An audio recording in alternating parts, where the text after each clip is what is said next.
AI trained off of AI, lol.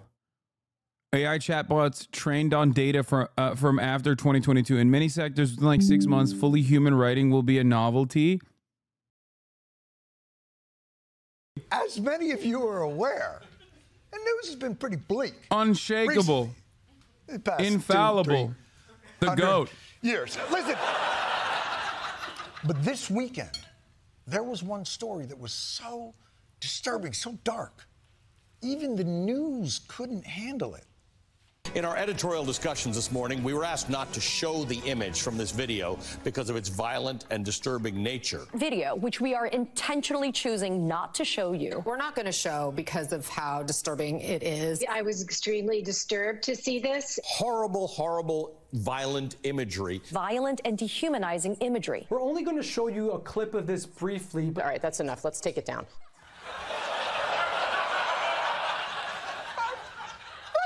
See it at all. This has got to be devastating. News channels show images from Ukraine, from Gaza, from natural disasters. They get through them dispassionately.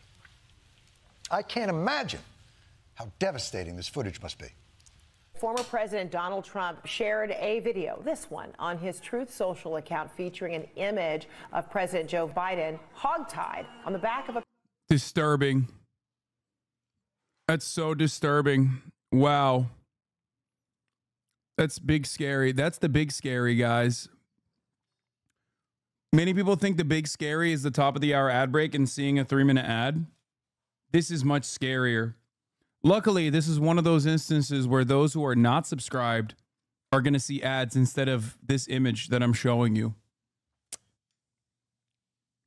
Yeah, terrifying. Absolutely terrifying stuff. I can't think of anything more terrifying. I guess the 3-minute ad break is more terrifying. Unless you're subscribed for $5 or for free, in which case you won't see the 3-minute ad break. A pickup truck.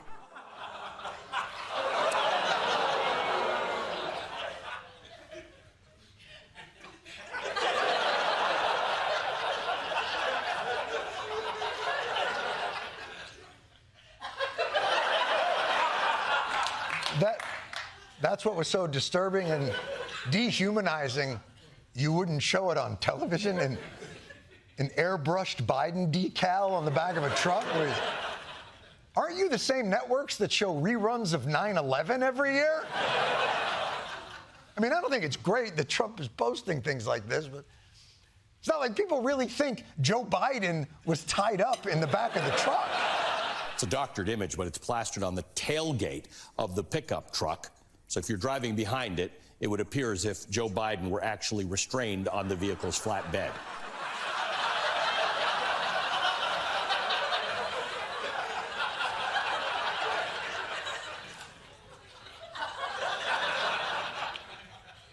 If you think that's really Joe Biden tied up on the back of the pickup truck, I don't know that you have the mental acuity to be operating a motor vehicle. But if you do think that, I should also probably explain to you that trucks also don't actually have testicles. It's just a novelty item. And that it's not as though when an F-150 and a Silverado love each other very much, they get one of these. It's not. What is going on? Now, there is technology out there in the world that really does blur the line between reality and tailgate art. But those are mostly AI generated. Your fake Joe Biden robocall that tells New Hampshire voters not to vote. Your Chicago mayoral candidate glorifying police brutality. Your Donald Trump dropping by the neighborhood for a stew pan. Look how comfortable he seems.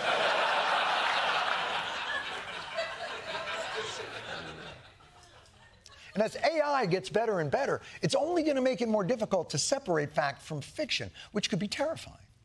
Luckily, the people in charge of AI have told us that just like with the internet and social media, it's actually going to make everything much, much better. This has the potential to make life much better. I think it's honestly a layup. I hate to sound Fucking egghead, dude. like utopic tech bro here, but the increase in quality of life that AI can deliver is extraordinary. AI is the most profound technology humanity is working on. More profound than fire or electricity. Yeah! Suck a fire. That's right, you heard me. You heard me, fire. Oh, I'm sorry. Do I need to turn that up? Suck a motherfucking fire. And whoa. What are you giggling at, electricity?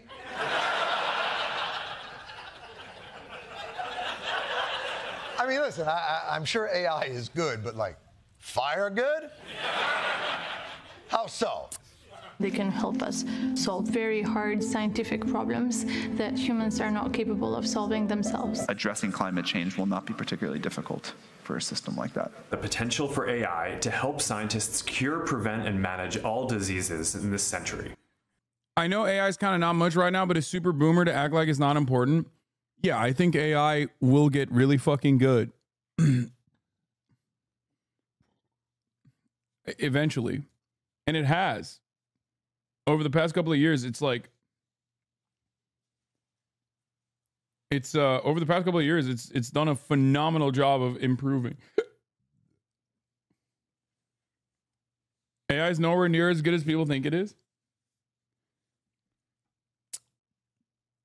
I think the problem with AI, and I say this all the time, is that all manner of technological improvements are actually created originally, or in theory, for bettering people's lives, bettering people's material conditions, making it easier for people, lighten their workload.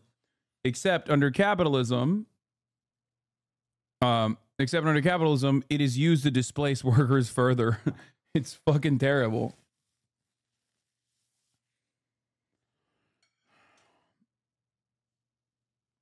Family friend is a 30-year comp sci professor. He says it literally hasn't changed in the 70s except for computing power.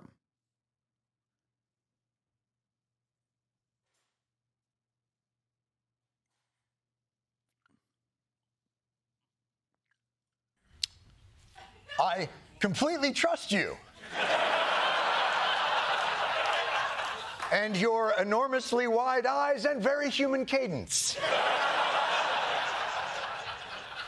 But benefit of the doubt, this can cure diseases and solve climate change? I mean, we're already pretty fucked under capitalism. I don't think AI will save or enslave us. No, I never said that. AI getting good is prevented by tech fraudsters hyping it up past what it actually is capable of doing, like the lawyers that tried to use it the right motions got spanked for sanctions when the AI just straight up made up cases. The programmers are frauds, and the AI reflects this. I mean, it's also not artificial intelligence in the way that we understand it. It's not. Like people think it's artificial intelligence as in like it is a sentient thing on its own that is like, it's not. It's a sophisticated autocorrect? Yes, exactly. It depends on what version, what we're talking about, but it's machine learning. What are we using it for now?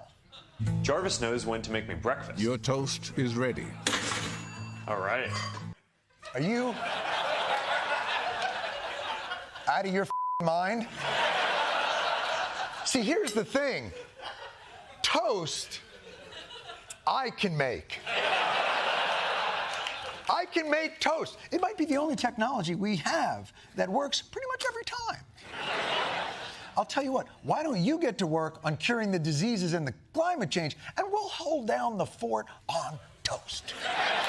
Of course, now, we have, as a society, we have been through technological advances before, and they all have promised a utopian life without drudgery. And the reality is they come for our jobs. So I want your assurance that AI isn't removing the human from the loop. This is not about replacing the human in the loop. In fact, it's about empowering the human. Like it's an assistant. It's an assistant. We're all getting assistants? works for you night and day, tirelessly, and all you had to do was remember their f***ing birthday. That's all you had to do. But I get it. It's an assistant. It's about productivity. And that's good for all of us, yes? Although they do let the real truth slip out every now and again. There will be overall displacement in the labor market. You can get the same work done with fewer people. That's just the nature of productivity. That doesn't sound good. Same work done with fewer people. Not a math guy, but I think fewer means less, yes? So AI can cure diseases and solve climate change, but that's not exactly what companies are going to be using it for, are they? So this is like productivity without the tax of more people. Yeah. I mean, it's true. This is it. This is the major problem. And the major problem is not AI. It's not technological efficiency. Technological efficiency and technological development is a good thing overall. Okay?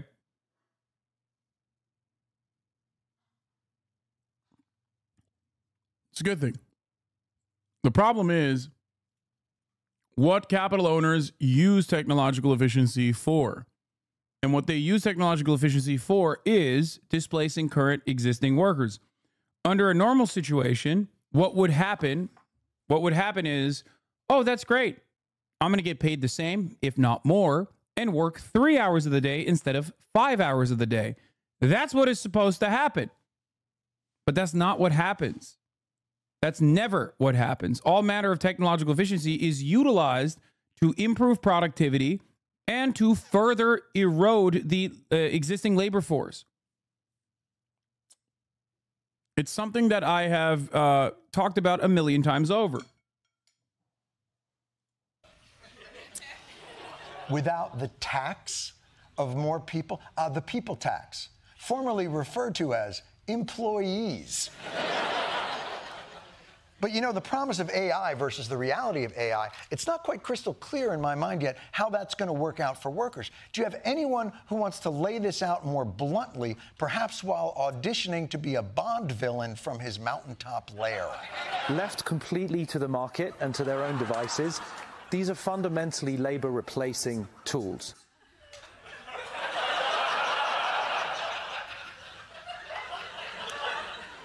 Did that guy just call us tools? But he's actually warning us. Is there anyone who might say the same thing as this fella, but looks at losing employees as a feature of AI and not a bug?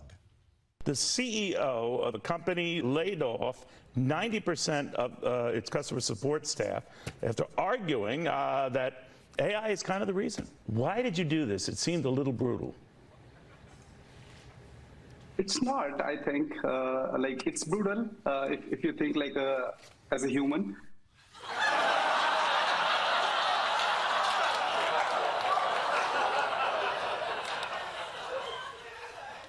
AI, it's brutal if you think like as a human.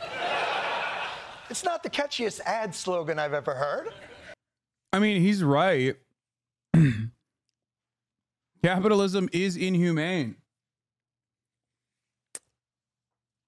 So yeah, those who are doing the normal self-interested thing as capital owners under capitalism are going to do a lot of inhumane shit.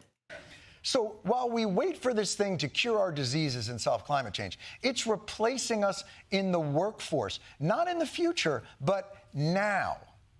So what exactly are we supposed to be doing for work? I think we'll need new types of jobs to help us embed AI and maintain AI in the workplace. Prompt engineers, they're basically people who learn how to use AI systems and, in effect, how to program them. Who would have thought that there will be a prompt engineer, right? Right. Prompt engineer. I think you mean types question guy. And by the way, if there's any job that can be easily replaced by AI, it's types question guy. This is some shit you got going here. AI models have hoovered up the entire sum of the human experience that we've accomplished over thousands of years. And now we just hand it off to be their prompt engineers. And by the way, you're not fooling anybody by adding the word engineer. You're not the types question guy. You're the vice president of question input.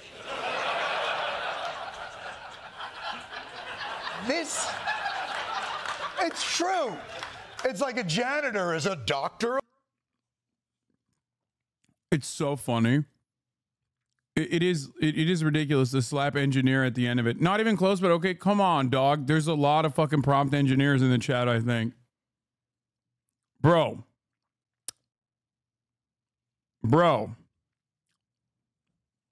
The fuck do you mean? Your job is to literally write questions. Of mopping. Like, this whole AI thing is a bait and switch. You're acting like you're helping us. Oh, AI, it's supposed to be my assistant. But now I'm making AI toast. I'm Jarvis. But guess what? No, you listen to me.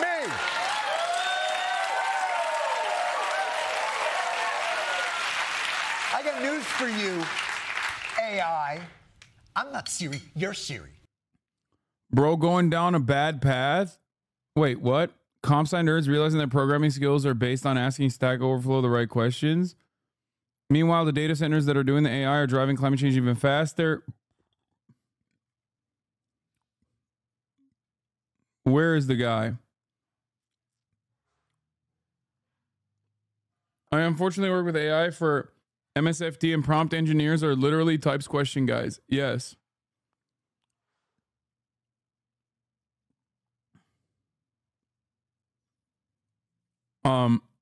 I literally make a living doing LLM testing now. A literal ask question guy for 8 hours a day. Prompt engineer would make sense if you could consistently get the same fucking results every time you ask the same question, fucking nerds. Yeah, the other part of this is that, like, can you even recreate the same answers every time? And especially when a lot of the fucking answers that are being recreated are susceptible to what is called hallucinations, which is just fake news, a different word for fake news. When the AI very confidently invents a different reality and offers the answer to you within that different reality. It's crazy. Part of the prompt engineer's job is to check for hallucinations.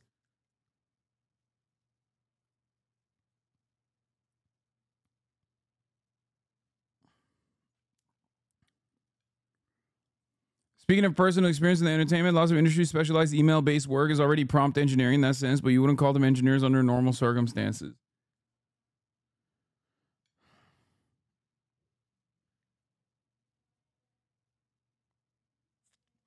Yeah, that's called business school. Yeah.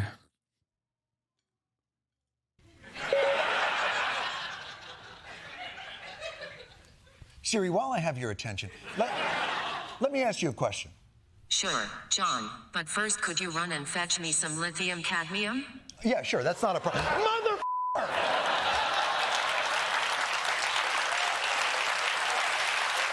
Yeah, AI trained off of AI, lol. AI chatbots trained on data from after 2022. In many sectors, within like 6 months, fully human writing will be a novelty. So I quickly searched how many articles have both intricate and unwavering in their text each year. Commendable, meticulous, intricate, showing 11.2-fold increases in probability of occurring in a sentence. That's so awesome. On the Teaching Philosophy Facebook group, someone offered their students an amnesty if they admitted to using ChatGPT in their assignments, and 23 out of the 25 students replied.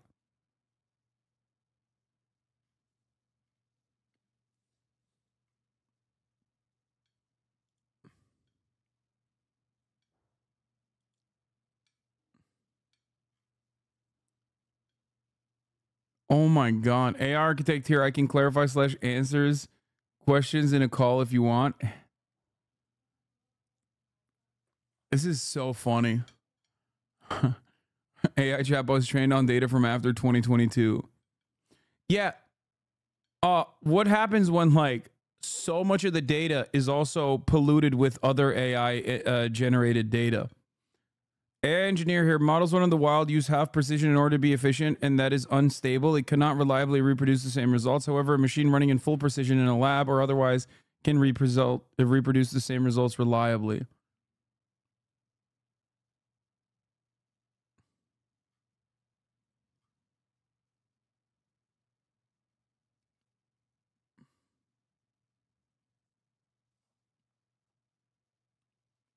In the image creating, AI's feeding AI image data doesn't work well. No, this is about inbreeding. The joke is that AI is inbreeding by using unreliable data from other AI machine learning prompts, which this is the Habsburg jaw, famous for a specific, like, this is a specific genetic deficiency that you can trace back to, like, the royal Habsburg family.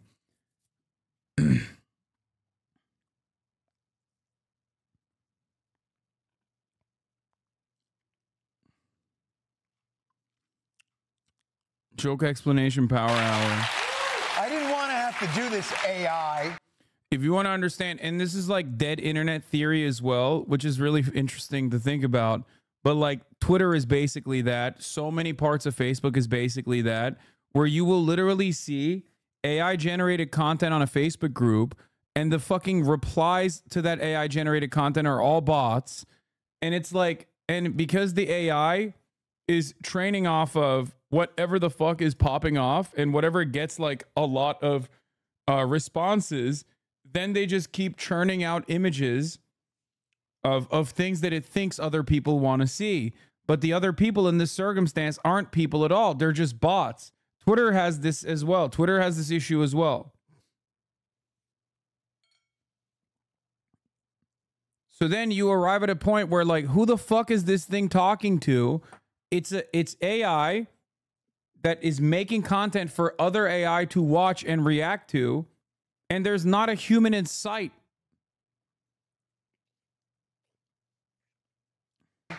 But it's pretty clear with a technology this powerful, like nuclear power and atomic weapons, I'm going to have to place a little call to my good pals in the United States government, perhaps even the House of Representatives or the Senate. And they're about to open up a can of, what's AI now? Do you understand what AI does? I have an elementary understanding. I've got a lot to learn what's going on. Very frankly, it's new terrain and uncharted territory. Do we have the knowledge set here to do it? No. The short answer is no. The long answer is hell no.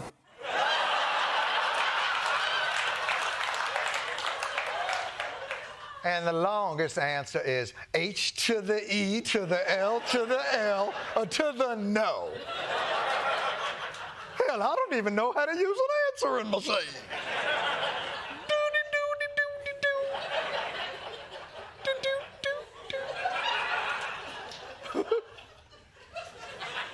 Look, I'm not against progress, but let's look to our history to see how we've dealt with previous economic disruptions.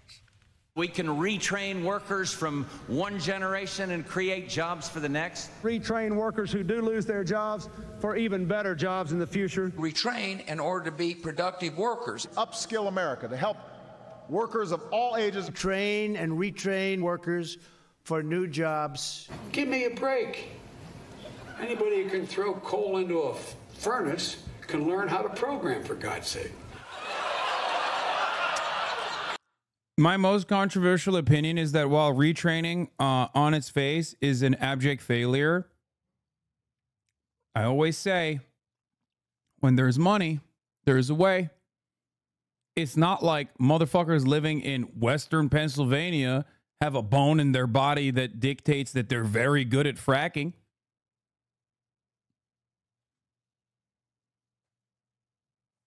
It's not like they literally were like, oh yeah, no, I'm genetically predisposed. As someone living in Western PA, I'm genetically predisposed to working a fracking job. No, they learned that shit. Why'd they learn that shit? Because it pays $100 grand. And there's no other fucking jobs.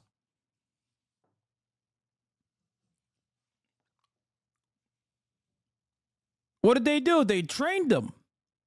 Why did the training work? Why did it stick around? Well, because, you know, it's subsidized heavily by the government.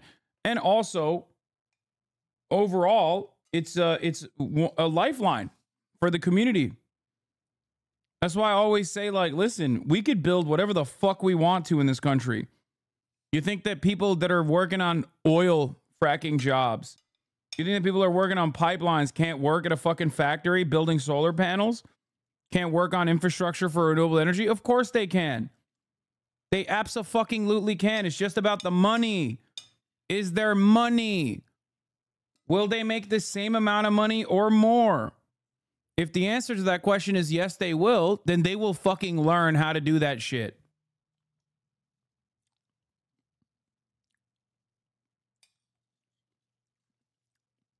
People always talk about, like, learn to code, lol, or whatever the fuck, which is ironic because, like, I mean, this community right here probably knows a lot better than many others, considering we are on Twitch, that the whole learn to code narrative imploded. Half of you motherfuckers learn to code. Now you need to learn how to drive an Uber. Okay? What happened?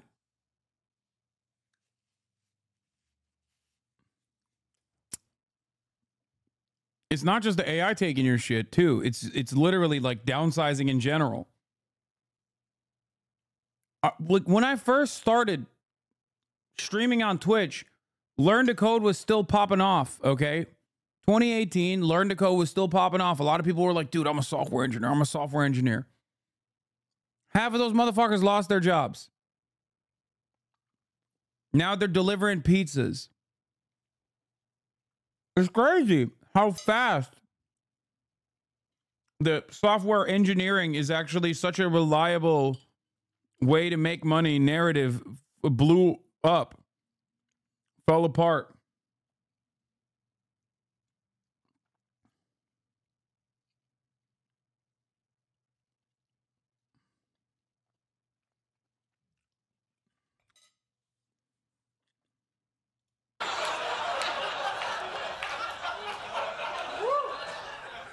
And I'll fight every one of you jackholes who says different. But that's the game. Whether it's globalization or industrialization or now artificial intelligence, the way of life that you are accustomed to is no match for the promise of more profits and new markets, which sounds brutal if you're a human. But at least those other disruptions took place over a century or decades. AI is going to be ready to take over by Thursday. And once that happens, what the f is there left for the rest of us to do? Time is not a terrible thing. AI freeing us up to think about things at a higher level is going to help. It's going to give us our time back. We'll be able to express ourselves in new creative ways. You know, he's right. I've been thinking about this all wrong. It's not joblessness. It's self-actualizing me time. I'll live the artist's life. It'll give me more time. Bro, dudes, they start talking like Karl Marx. I swear to God. This is like first chapter. It's not even a joke. Straight up first chapter of Capital. Straight up. They're like, oh, dude, life would be so much more meaningful if one could be working at the factory in the morning, hunting in the evening, and have a shitload more time to themselves. A shitload more time to themselves to pursue more meaningful endeavors. It's so funny to hear that from the guy who is like trying to invent the workplace destroyer. Like, I'm the guy who has now invented the labor melting machine. Time to explore my passions. You know, I'm an aging suburban dad. I'll learn to play the drums. You know, music. Ta-ta, tee-tee-ta. Music is what makes us human.